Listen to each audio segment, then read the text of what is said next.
When lightning flashes, it casts a shadow. My name means shadow. With my blade, I purged all obstacles to progress.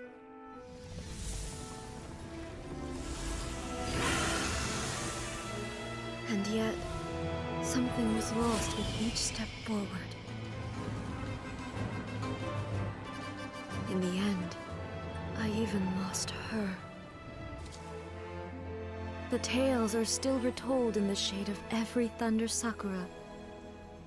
But the wounds left on our nation by that terrible loss still ache. Never stop searching, even if only for a brief flash of light. If nothing else, we have the present moment. She said that once. But I've seen a nation stride forward and lose everything to the heavenly principles. Perhaps only if time stands still will the lightning's glow never fade. The present moment is a fragile illusion. Only eternity can bring us closer to the heavenly principles. I am no longer the shadow. Mine is the most supreme and noble form. Let power over the realm be vested within me.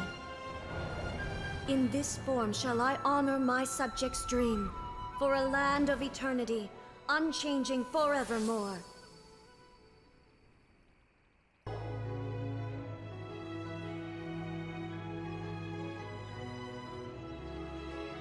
Ka-ching! There you are! Oh, you found me. Huh? Is everything okay?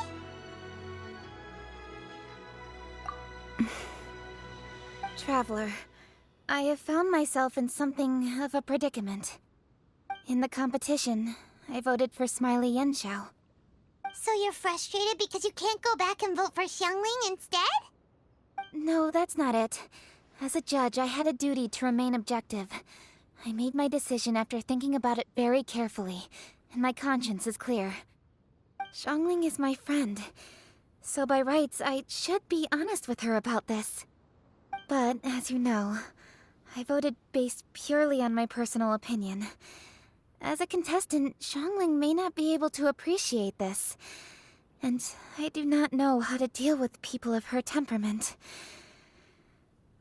It's no big deal. Just say it however comes naturally. Xiangling of all people isn't bothered about that kind of stuff. And anyway, she still won in the end. Oh hey, here you are. I've been looking for you for ages. Xiangling, there's something I need to tell you. What is it? My grandfather always said to me, in contests of food, always follow your heart. Which is to say that in gastronomical disputes, or indeed competitions, one must cast their vote for the party that they agree with. This decision must be based on one's honest thoughts, not influenced by any external factors. Of course, that was just my grandfather's opinion, but I have to say, I am inclined to think he had a point. So, despite the fact that I am your friend, I cast my vote for Smiley Yenshao's Adeptus Temptation. Well, maybe it was. I like golden shrimp balls. Is that a problem? You were acting so serious that I honestly thought something was up. It's fine. Doesn't bother me one bit. Huh? You voted for who you wanted to, and that's totally okay. In fact, that's exactly how it should be. Otherwise, how could it be a fair competition? So, you made a point of telling me. Is that because you were worried that it made you a bad friend? Don't be absurd. Didn't I say already? I love this about you. You're just so conscientious about everything. Half-baked feedback just isn't meaningful to me at this stage. Seeking reassurance is what novices do, and it's been a long time since I was a novice. The way forward from today will only get more challenging, as will the dishes I'll need to cook. Honestly, I'll need friends like you along the way. You have a strong sense of responsibility, Keqing. But you know, not everything is always about responsibility. Yes, you're a Qixing, but you're also you, Keqing. When you're with friends, you don't need to think about everything so thoroughly. You know that's what Ningguang's like, right? Beto's always telling me about how well she gets along with Ningguang. They even play chess aboard her ship sometimes. So you see, Ningguang's kind of bold in that she doesn't let her identity and reputation get in the way of her ability to have a good time. You could take a leaf out of her book. Outside of work, it's time to let go and relax.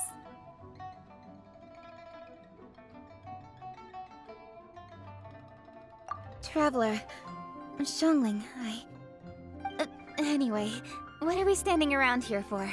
Let's go and check on the status of the Stove God statue.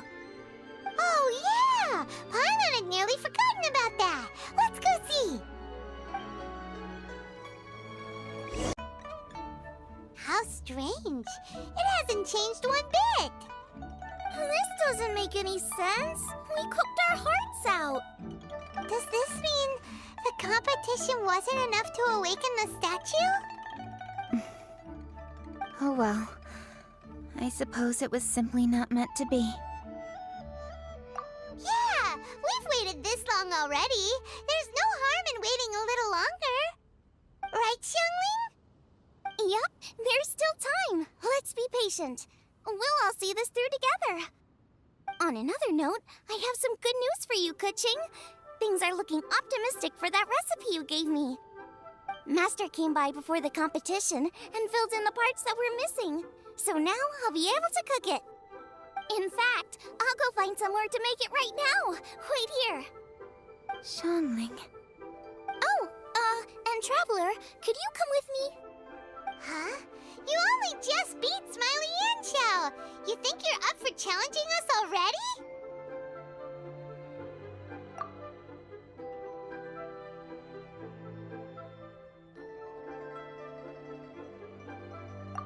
Obviously not what I meant. You collect recipes, don't you? I thought you'd probably be needing this dish during your travels, so I figured I'd share it with you. Oh, right! Paimon knew that. Sheesh, we totally misread that situation. Huh? Jeez, careful eating your words so fast, you'll give yourself heartburn. What are you staring at me for? Go on, go get on with your cooking.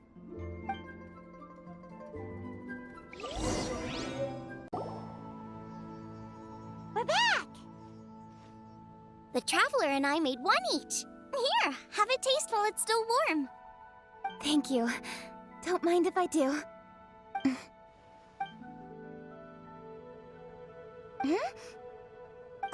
What is it? What does that face mean? This flavor... I've tasted it before. Apologies. Xiangling, Traveler, thank you both. This is everything I had hoped it would be. It tastes wonderful and... quite amazingly, somehow it took me right back to my childhood, when my grandfather was still around. Really? That's awesome! I didn't have a chance to fully explain before. In fact, when Master had filled in the missing parts of the recipe for me, I realized that I already knew how to make this dish. You already knew? You mean you were able to make this without ever seeing the recipe? Uh-huh. My dad taught me how to make it. Wait, but isn't this dish from Keqing's grandpa's notes, though? About that. I do not believe that this recipe was my grandfather's creation. My grandfather was a well-known real estate tycoon in Liyue, and also a scholar. He was an avid collector of old books and was quite knowledgeable on many of Liyue's customs and traditions that are no longer practiced. As a child, I used to spend a lot of time with him in his study. We'd read the classics together, then debate how much of it was actually genuine, and whether Rex Lapis was real or not. He used to say, books are just a bridge that bring us a little closer to history. It's up to those of us in later generations to ask these questions, search for the answers, and decide what they mean. Since then, my grandfather has passed on, and I've grown up to become a Qixing. My views on Rex Lapis have changed in this time too, from myth to reality. For me, the name Rex Lapis is inextricably wound up with memories of my grandfather. Whenever I see his name written down, it always reminds me of sitting in my grandfather's study, seeing all of his notes. As I said earlier, this recipe came from those same notes. It's an ancient dish that he was trying to restore to its original form. But, unfortunately, without the full recipe, he never quite succeeded. Still, each time he tried cooking it, he'd always get me to have a taste while it was still warm. The memories. This really is the taste of my childhood. Ancient dish? Are cornbread buns really that old? Well, at least in my family it is. My dad learned how to make it from his dad, and supposedly it's been passed down that way for generations. We call them chili mince cornbread buns. They're a traditional folk food snack, easy to pack up and take with you on the road, so they're the perfect thing to eat on the go. Seeing Guoba just reminded me of something. I actually made this dish on the day I first met Guoba. How did you first meet? It was in a cave in the mountains. I ducked inside to get out of the rain and saw an offering table in there, so I put the cornbread buns I'd brought with me on it. Then I ended up falling asleep, and when I woke up, I found out that Guoba had eaten every last one. Guoba followed me around ever since. We're practically family now. Hold up! Stop the conversation! Look! The stone! It burst open! It's... Guoba? What are you... What? Ah, I see the chili mince cornbread buns have been served. Master! Granny, look! The stove god statue looks just like Guoba! Oh, indeed it does. After all, Guoba is the deity you've been searching for. God of the stove. Guoba is a god? You asked me if a sufficiently festive atmosphere would be enough to reawaken the stove god. And my answer is this. Yes. And no. The stove god has always been a deity with great affection for the people, and who acts in response to their desires. To him, the heart's passions and the heart's desires are not the same thing. Passion can be a technique, a skill, something derived from experience. But desires, they are deeper, more innate. They are the heart's strength in its purest form. Masterful chefs is wonderfully exciting, but it is more an exercise of passion than of desire. And passion alone will not suffice to reawaken the stove god from his deep slumber. But just now, when Kuching ate this dish she had longed for, a deeply held desire was fulfilled. As well as receiving an answer to her question, she also gained something much more precious.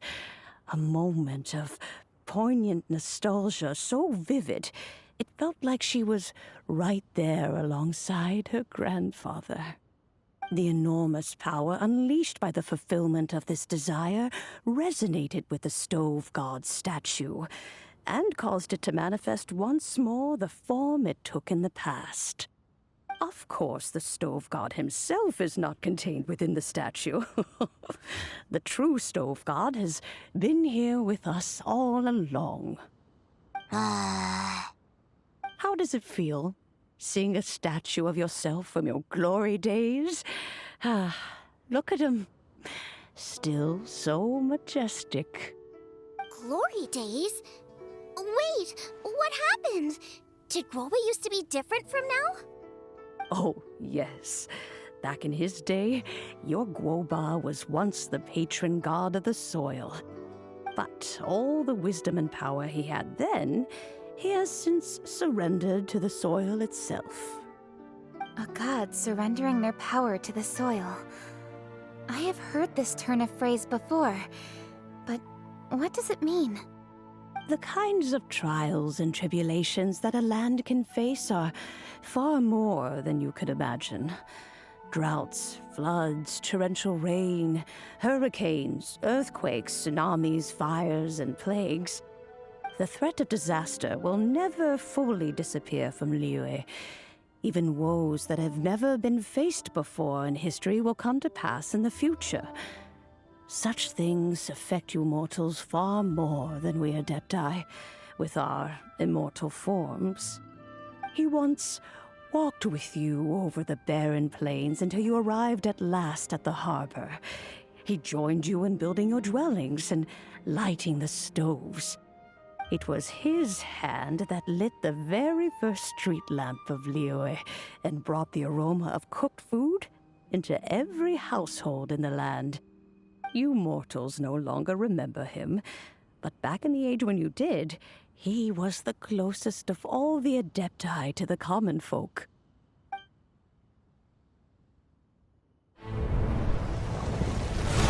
Marchosius, god of the stove, born from a spark when stone struck stone.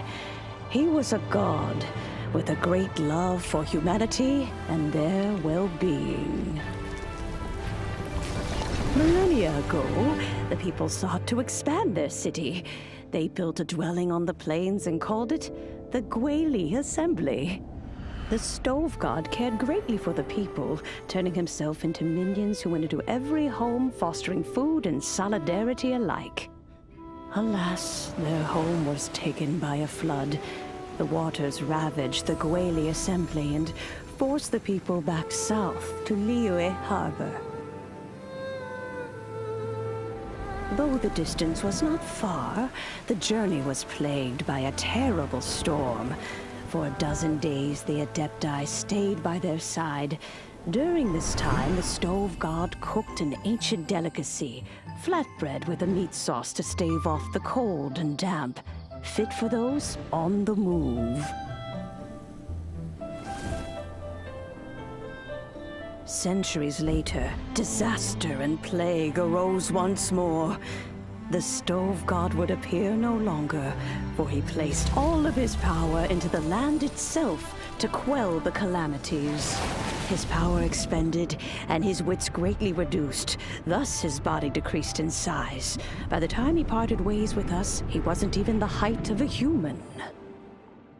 He told Rex Lapis and I of the dishes that bring joy and of the secrets of the flame, then went into the mountains and entered into a long slumber.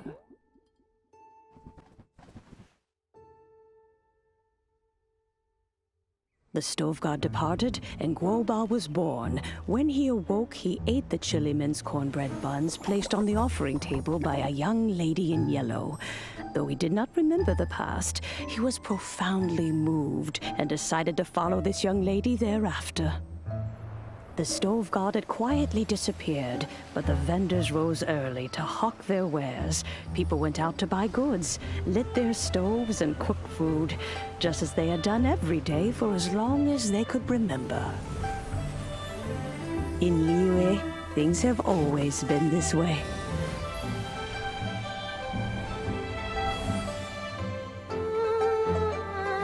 Nature provides, the mountains rejoice. We are blessed by heaven's good grace. Years have gone by. The world has transformed, but our way of life survives.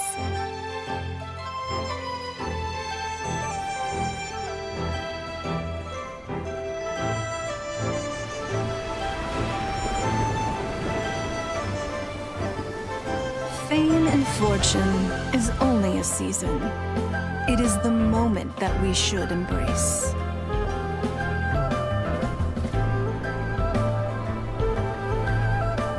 Past meets present. Heritage becomes legacy. Long into the future may we thrive. You once told me that dining is the profoundest of customs in the human world. To eat well is to consume vitality itself, and to drink well is to partake of the very essence of the world. It is a matter of paramount importance, you said, for people cannot face the arduous journey ahead on an empty stomach. At once a humble affair and a profound one.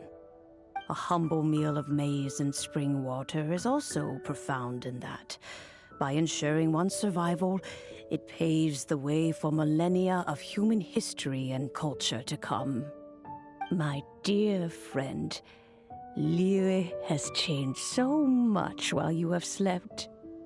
Looking at the prosperity and beauty around us today. Guoba, this is kind of a huge deal. Why didn't you say anything? He is not who he once was. Even the power of speech evades him now. There is no way he could have told you. Oh. Guoba, Xiangling. Do not be saddened, Xiangling. There are two sides to everything. Guoba may have lost many of his formal faculties, but he is now as carefree as can be, without a single worry in the whole world. In this world we inhabit, who can truly be said to live a life free of all woes? Those with a mind and with the knowledge will certainly be troubled by all manner of things. But he has gone further than us in his journey. He had both wisdom and courage. Everything he took upon himself, he was also ready to part with. His carefree demeanor today is a testament to the fact that he is at rest. So since you are his friend, take good care of him. Go out to walk and play. Allow him to eat, drink, and be merry. I will! You can count on me! Xiangling, you have an adeptal affinity. Guoba follows you around because he has respect for you. The moment he awoke, he was met with the familiar flavor in the chili mince cornbread buns he ate. After all that time, he still recognized the dish he had invented, and he approved of you as the one who had cooked it. That's right. The taste of one's home cuisine always brings back memories of home.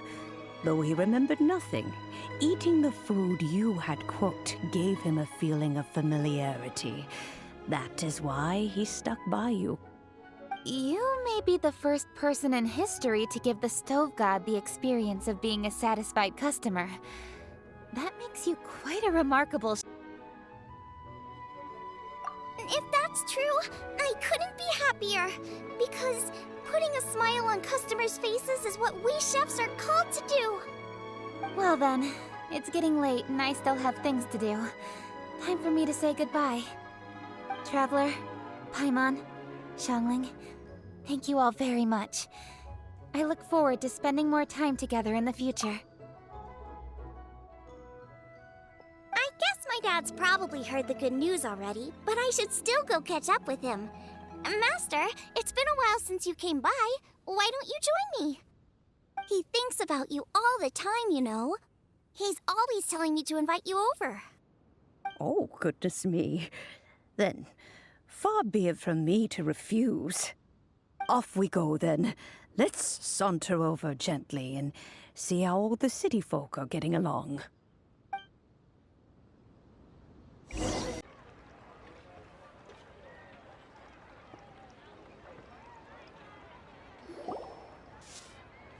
Hi, Dad! I'm back!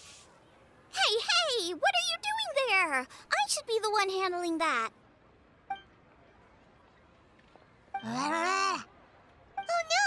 Guoba's taken off!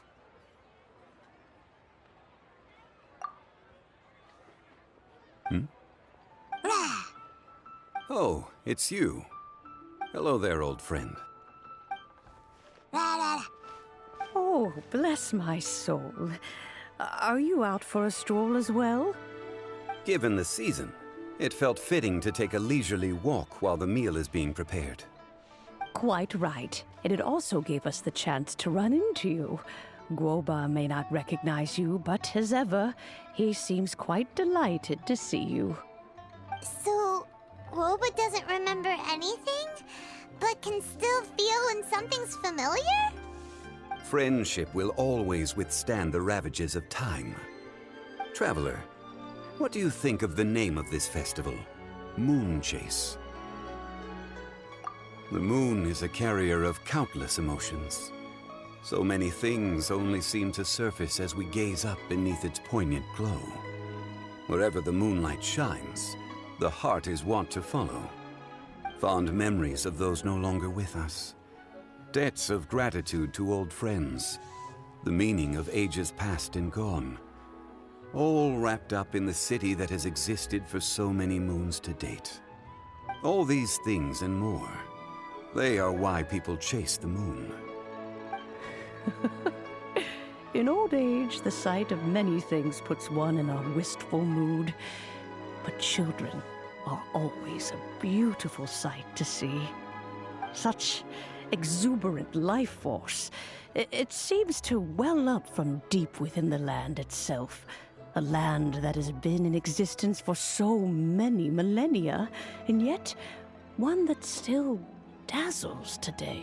Traveler, this Moon Chase Festival has been all the more entertaining with you here to witness it. Now, let's have Xiangling brew us a nice pot of tea. We shall drink and chat at our leisure.